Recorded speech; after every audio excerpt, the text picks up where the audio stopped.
What would you do if someone told you they had met God face to face? Not as a metaphor, not as a dream, but as a living, undeniable encounter. Would you dismiss them as delusional, or would you lean closer, desperate to hear what words the divine spoke to mortal ears? Throughout history, human beings have longed for the ultimate encounter, the unveiling of the infinite. Prophets, sages, mystics, and even ordinary men and women have claimed moments when the veil between heaven and earth was torn apart, when they looked directly into the face of God. Some described it as light too radiant for the human eye to bear. Others as a presence so intimate that it felt like looking into their own soul reflected back at them. But there is one story, shrouded in mystery and controversy, of a man who declared he had met God himself, face to face. His account, at once terrifying and awe-inspiring, forces us to question everything we think we know about the divine, about reality, and even about ourselves. Was he blessed with a revelation that transcends language, or was he merely grasping at visions born of the mind? In this video, we will journey through ancient texts and esoteric traditions to uncover the hidden meaning of such encounters. We will ask, what does it truly mean to see God? Why have mystics across cultures warned that no man can look upon the divine and live, yet others insisted they had done exactly that? And most importantly, what lessons can we, seekers of truth in a modern world, draw from the testimony of a man who dared to say he met the source of all existence face to face? The journey begins here. The idea of meeting God face to face is as old as human civilization itself.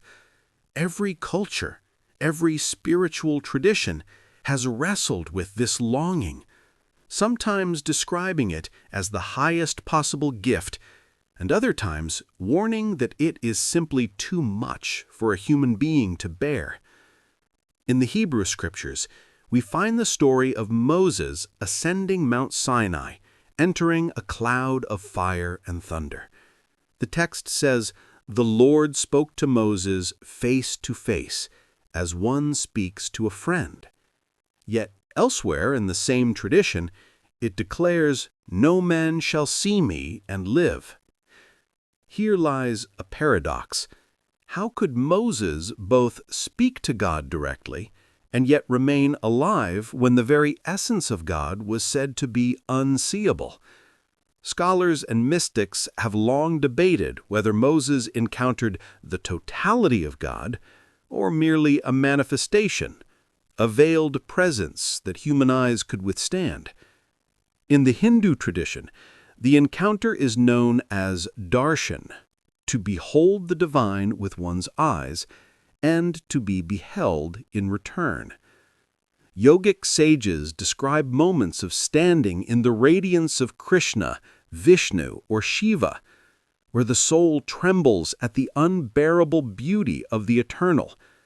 The Bhagavad Gita recounts Arjuna's vision of Krishna's universal form, countless faces, infinite arms, blinding light, a cosmic presence both terrifying and sublime. The Islamic mystics, the Sufis, spoke of God not as a form to be seen with the eyes, but as a reality that overtakes the heart. The poet Rumi writes of a meeting so close, so intimate, that the seeker disappears into the beloved. The face of God is less a literal visage and more the ultimate unveiling of truth, where the seeker realizes that all forms are merely reflections of the One. In Christian mysticism, saints like Teresa of Avila and John of the Cross described ecstatic visions of Christ or of the divine light. Yet they too warned that such experiences could not be fully trusted by the mind. only by the transformation they left in the soul. To see God was not simply a mystical event, but an initiation into a higher state of being, where the old self dissolves into something radiant and new. Even in ancient philosophy, Plato hinted at this encounter in his concept of the good, a transcendent source of truth and beauty beyond all forms, which could be glimpsed only through the highest act of contemplation. To behold it was to be forever changed, as if the soul had looked directly into the sun. What unites all these traditions is a deep recognition: meeting God face to face is not merely about eyesight, it is about transformation. The human being who claims such an encounter does not return the same.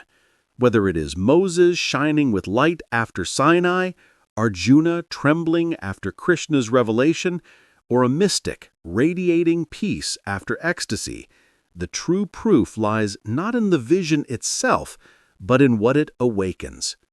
And so, when we hear of a man who dared to say, "I met God face to face," we must ask, what tradition echoes in his words?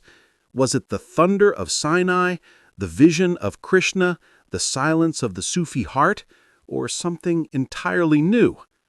To answer this, we must go deeper, not into myth alone, but into the very meaning of seeing, knowing, and becoming. To say one has met God face to face is not just a claim about vision, it is a claim about the deepest encounter with reality itself. For what is God, if not the ultimate essence that lies behind all existence? The man who said he met God was not merely speaking of eyes and images, but of standing before the very source from which all things flow. To understand this, we must peel back layers of symbolism, mysticism, and psychology. The veil and the mirror. In esoteric traditions, God is often described as hidden behind a veil. This veil is not a curtain of fabric, but the limitations of human perception. Imagine looking at the sun. With the naked eye, it blinds you, but with a mirror or through water, its reflection becomes visible, softened, made approachable. Many mystics taught that what prophets and seekers see of God is not the full reality, but a reflection, an image that their minds can bear. Yet there are rare accounts of something beyond the reflection. These are the moments when the veil tears, when a human being is brought so close to the infinite that the illusion of separation collapses. To see God is to look in the ultimate mirror, only to discover that what you are seeing is not a stranger, but your own deepest self reflected back with infinite majesty. The man and his claim. The story of the man who declared he had seen God face to face is not preserved in one single text, but echoes through many accounts. Some say he was a hermit who fasted until his body nearly collapsed, and in that state of near death, the divine appeared before him. Others whisper he was a philosopher who, after decades of contemplation, suddenly felt the presence fill his chamber with a blinding light. Still others insist he was a simple man, a shepherd, who in a moment of humility and despair found himself standing before the eternal. What mattered was not his social rank or wisdom, but the audacity of his claim. He did not say, "I dreamed of God." He did not say, "I felt God in my heart." He said, "I stood before him as face meets face." But what does face-to-face mean? In mystical symbolism, the face represents presence. When we speak to someone face-to-face, there is nothing hidden, no letter, no messenger, no distance. It is direct. In the same way, to encounter God face-to-face suggests immediacy, intimacy, and total unveiling. In Kabbalistic thought, the panim el panim, face-to-face, represents the highest state of relationship between the human soul and the divine. It is when the inner essence of man aligns so perfectly with the essence of God that nothing obstructs the flow between them. This is contrasted with the state of back-to-back, where the divine light still flows, but we are turned away, blind to its source. So when the man said he saw God face to face, he was declaring that for a brief, terrifying, and glorious moment, there was no separation left. His being was fully aligned with the infinite. But here lies the paradox. Mystical texts often describe such an encounter as both ecstasy and terror. Why terror? Because to see God is to see truth with no filter. Every mask you wear, every falsehood you cling to, is burned away in that light. Imagine a mirror that not only reflects your appearance, but reveals your soul in its rawest form, every hidden fear, every secret longing, every wound, and every lie. To stand before God is to be utterly naked, not in body, but in essence. And yet in the same moment, there is ecstasy, because to see God is also to see love itself in its purest form. Mystics describe it as being overwhelmed by a presence that embraces all things, a radiance so vast that you are both dissolved and fulfilled at once. The man's claim, then, was not only of seeing God, but of surviving the unbearable paradox, the blinding terror of absolute truth, and the intoxicating sweetness of divine love. Was it vision or transformation? Skeptics might ask, did he really see God, or was it a hallucination born of fasting, exhaustion, or madness? This is where esoteric teachings offer a deeper key. They tell us that the proof of such encounters is not found in the vision itself, but in what happens afterward. Did the man return changed? Did his words carry wisdom beyond his prior self? Did his presence radiate peace, courage, or compassion? These are the markers of authenticity. Just as Moses descended the mountain with his face shining, or saints were said to emit an aura of serenity after their visions, the encounter with the divine leaves fingerprints upon the soul. The man who met God face to face, according to those who knew him, never returned to ordinary life. He walked among others, but with a gaze that seemed to pierce through illusion. His words were few, but when he spoke, people felt as though the silence around them deepened. He carried within him a quiet authority, as if the echo of the infinite still lingered in his voice. Lessons in the claim. What can we, seekers in a modern age, take from this? Perhaps the most important lesson is that seeing God may not be about eyes at all. It may be about the courage to strip away illusion, to face truth directly, without flinching. To live face to face with the divine could mean living face to face with reality itself, without masks, without denial, without turning away. If the first half of this mystery is about what it means to meet God face to face, then the second half must explore the deeper paradoxes, contradictions, and hidden truths buried in such an encounter. For if one man claimed to have stood before God, we must ask, was it truly God he saw, or the deepest revelation of himself? The paradox of seeing the unseeable. Nearly every sacred tradition warns that no mortal can see God and live. The infinite is too vast, too boundless for the human mind to grasp. The Jewish mystics compared it to pouring the ocean into a tiny cup. The cup would shatter. Similarly, Christian mystics like Gregory of Nyssa declared that God's essence is forever beyond sight. We could only perceive his energies or manifestations. And yet, again and again, stories emerge of men and women who insist they did see, did hear, did touch the infinite. How can this contradiction be resolved?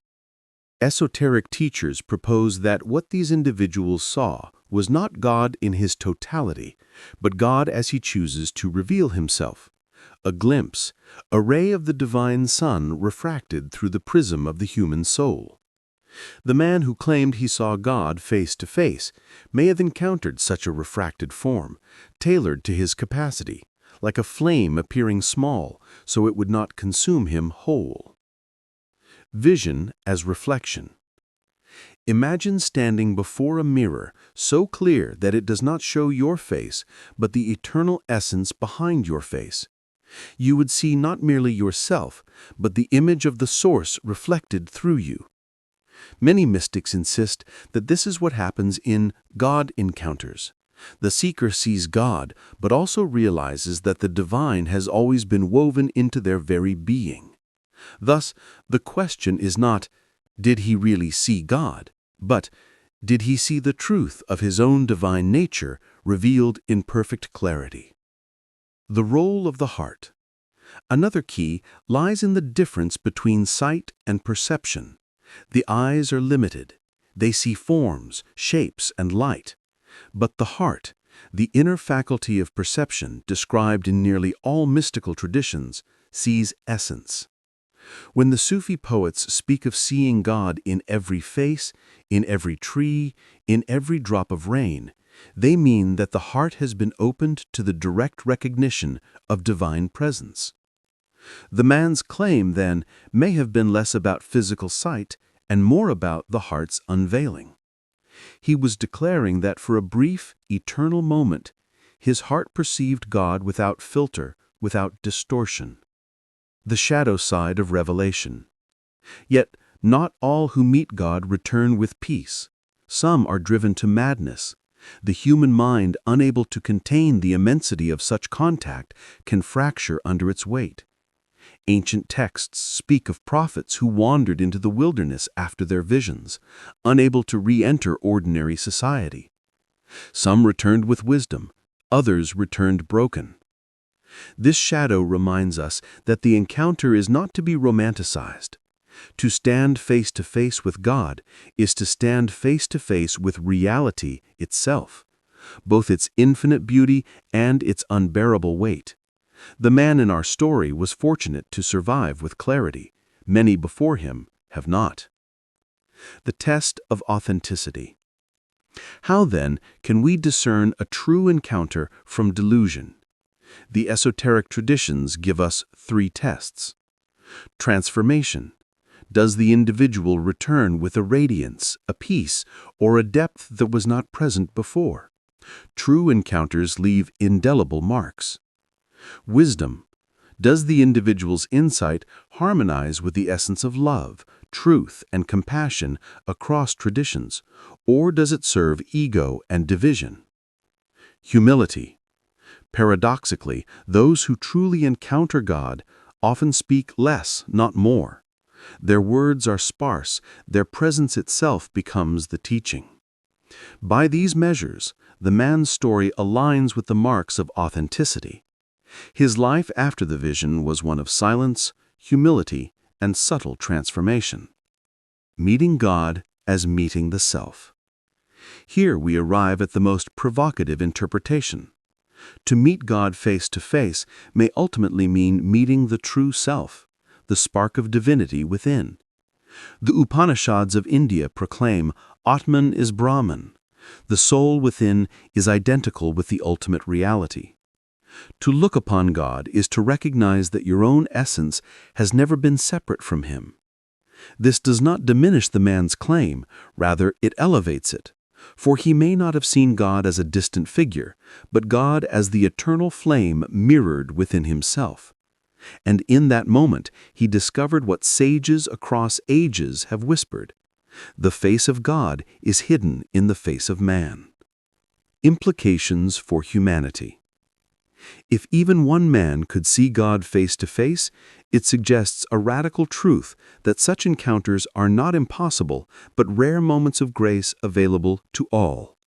The mystics insist that the divine is not hiding.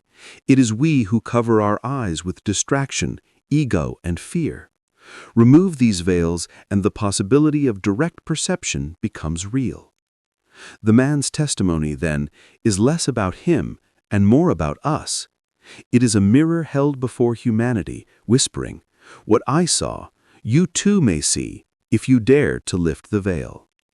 The universal pattern. Across all traditions, the pattern repeats. A seeker yearns for the absolute.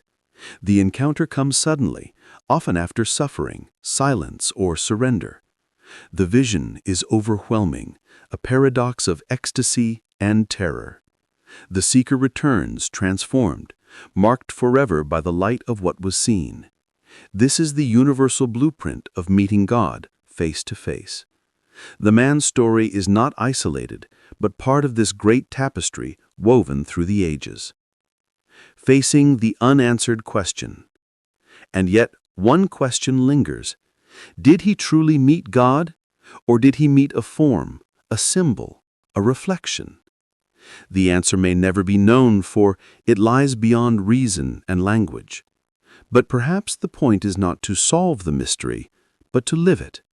For to live as though one has seen God, to carry oneself with humility, peace, and awe, is in itself a kind of vision. The encounter becomes less about a single moment in one man's life, and more about how we each choose to open our eyes, here and now.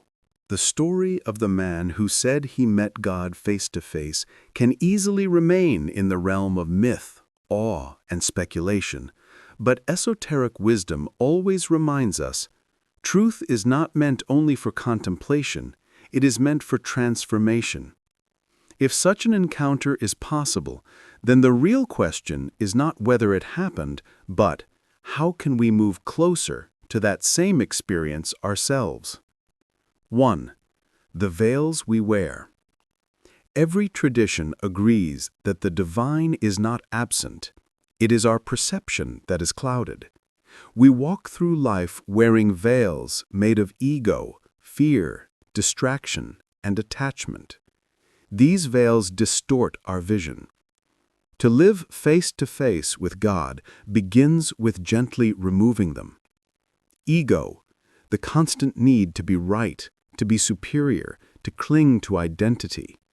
Fear, the instinct to hide from truth because it feels too raw or overwhelming. Distraction, endless noise, social media, busyness, trivial pursuits that keep us from silence. Attachment, the belief that we are defined by possessions, status, or the fleeting approval of others. The man who saw God did not do so by adding more layers to his life, but by stripping them away. This is our first task, to notice the veils and consciously begin loosening them. 2. Silence as a gateway. Nearly every mystic who claimed to encounter God emphasized one common practice: silence. Not only silence of the mouth, but silence of the mind.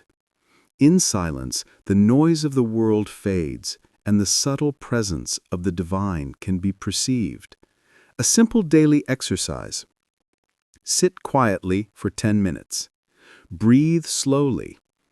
When thoughts arise, do not chase them.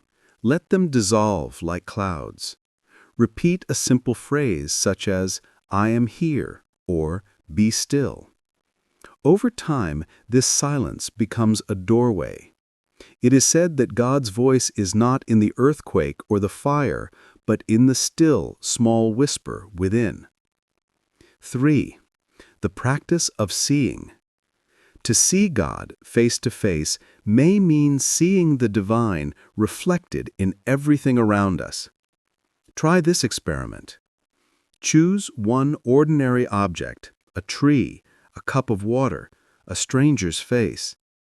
Look at it until the usual labels like tree, cup, or person fall away. Ask, what is the essence of this thing? What life animates it? What mystery sustains its existence? When done with sincerity, the veil begins to thin. We realize that behind every form is the same light, the same energy, the same God. 4. The courage to face truth. One reason the encounter with God is terrifying is because it reveals truth without disguise. If we wish to prepare ourselves for such an encounter, we must practice facing truth in our daily lives. Admit when we are wrong, without excuse. Look honestly at our motives, why we speak, why we act, why we desire. Resist the urge to hide behind masks, even when it is uncomfortable. To live face to face with truth is already to live face to face with God. 5. Fasting from illusion. Mystics often used fasting, not simply abstaining from food, but fasting from illusion. We too can practice forms of fasting. Digital fasting, a day without screens so the inner voice can emerge. Speech fasting, a day of silence where words are replaced by presence. Judgment fasting, a day of suspending criticism, seeing others without labels. These practices cleanse the senses, preparing us to perceive what lies beyond them. 6. The mirror exercise. Because face-to-face is also about recognizing the divine within, one powerful practice is literally to sit before a mirror. Gaze into your own eyes, not at your hair, your skin, or imperfections, but into the depth of your gaze. Stay long enough that the familiar dissolves and you begin to sense the mystery staring back. Ask yourself, who is looking through these eyes? What essence shines here? Some report this practice brings fear, others joy. But both are steps toward piercing the veil of self and glimpsing the divine spark within. 7. Community of seekers. Though the encounter is ultimately intimate, traditions remind us that walking the path alone is difficult. Surround yourself with others who seek truth, who value silence, who live with humility. A supportive community helps anchor the extraordinary into the ordinary. 8. Accepting the mystery. Perhaps the most important application is to let go of the demand for certainty. To see God is not a scientific experiment. It cannot be forced or proven. What we can do is prepare the ground, purify the heart, quiet the mind, cultivate sincerity, and then remain open. Like a window cleansed of dust, we make ourselves ready for the light to shine through. 9. Living as though you have seen. Finally, the ultimate practice may not be waiting for some grand vision, but to live as if you already stand before God face to face. How would you live if every word, every action, every thought were witnessed directly by the divine? Would you speak differently? Would you love more fiercely? Would you forgive more easily? This is the secret. To live as if is to begin living in the state of revelation. The encounter shifts from being an event to being a way of life. Bringing it all together. Remove the veils of ego, fear, distraction, and attachment. Embrace silence where the divine whispers. See the sacred in the ordinary, training perception. Face truth courageously, both in yourself and the world. Fast from illusion, cleansing the senses. Look into the mirror, finding the God within. Seek community for support and balance. Accept mystery, letting go of control. Live as though you already see, making every moment sacred. The man who said he met God face to face gave us more than a testimony. He gave us an invitation.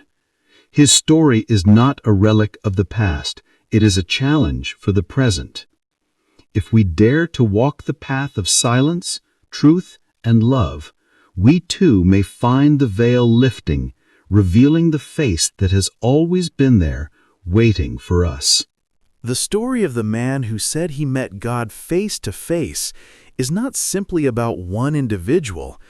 It is about the deepest longing of the human soul. For within each of us is a quiet yearning to know where we come from, to touch what lies beyond death, to feel the presence that sustains all things. His claim, shocking and audacious, stirs us because it mirrors our own hidden desire to look upon the infinite without fear. We have seen how different traditions, from Moses on Sinai to Arjuna before Krishna, to the Sufi mystics dissolving in the beloved, all echo the same paradox. No one can see God and live, yet some return insisting they have. We explored how face-to-face is not merely about physical vision, but about intimacy, unveiling, and transformation. To encounter God is to confront truth, love, and self in their most unfiltered form. The man's testimony invites us into a mystery we cannot solve with logic. Did he truly see God, or did he glimpse the divine reflected within himself? Was his vision a blazing form, or a formless presence that shattered all concepts? The answer may not matter. What matters is that he was changed, and his change became his proof. And this is where the story turns toward us. The encounter with the divine is not locked in history, nor is it reserved for prophets. It is a possibility whispered into the human heart. The practices we explored, silence, truthfulness, seeing the sacred in the ordinary, are not merely disciplines, they are doorways. They are ways of living face to face, even without the thunderous vision. Perhaps the real lesson is this. You may never stand on a mountain wrapped in lightning or see the heavens open with blinding light. But every time you choose truth over illusion, every time you recognize love in the stranger's face, every time you strip away ego and meet the world with humility, you are already standing in the presence. You are already living the encounter. The man who met God face to face reminds us that the divine is not far away. It is closer than breath, nearer than thought, hidden not in the sky, but within your own being. The question is not whether you will one day see God. The question is, will you dare to remove the veil, here and now? So, as you finish this video, I invite you to pause. Take a breath. Close your eyes. Ask yourself, what would it mean for me to live today as if I am already face to face with God? That, perhaps, is the true meeting, not in visions or thunder, but in the quiet courage to live with open eyes, open heart, and open soul. And in that courage, you may discover what the mystics have always known. The face of God has never been hidden. It has been looking back at you all along.